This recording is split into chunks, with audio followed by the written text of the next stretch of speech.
lalpa to turot ari kun min hun bia to lo kum kwa in chiang ta kin kwa avar to a lui ra la kyan le yang mi chan dam te an long kho mun nin hi tam ming an lam hun nin ka ko ta zum in dia chuan in I swaming in ama thole na ro pui na an changa bana an om na ama mi than te an om khoma kita ming an lam hun nin ka om kota kita mi an lam hun chuan kita mi an lam hun chuan an lam hun chuani kita ming an lam hun chuanin ka oma zinga tari ta krengin kan lalpa tani thokang bu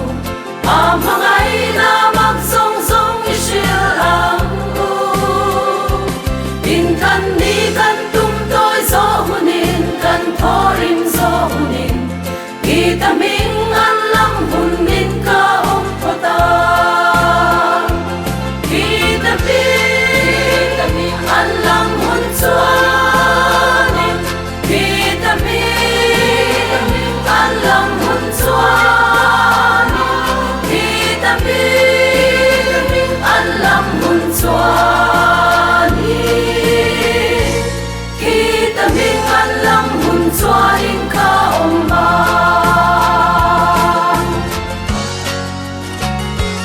lalpa to turot ari kun nin hun bia to lo kwa in chiang takin kwa va to a lui ra la kyan le mi chan dam te an om kho munin kita ming an lam hun nin ka om kota kita ming an lam hun chuani kita ming an lam hun chuani kita ming an lam hun chuani kita ming an lam hun chuani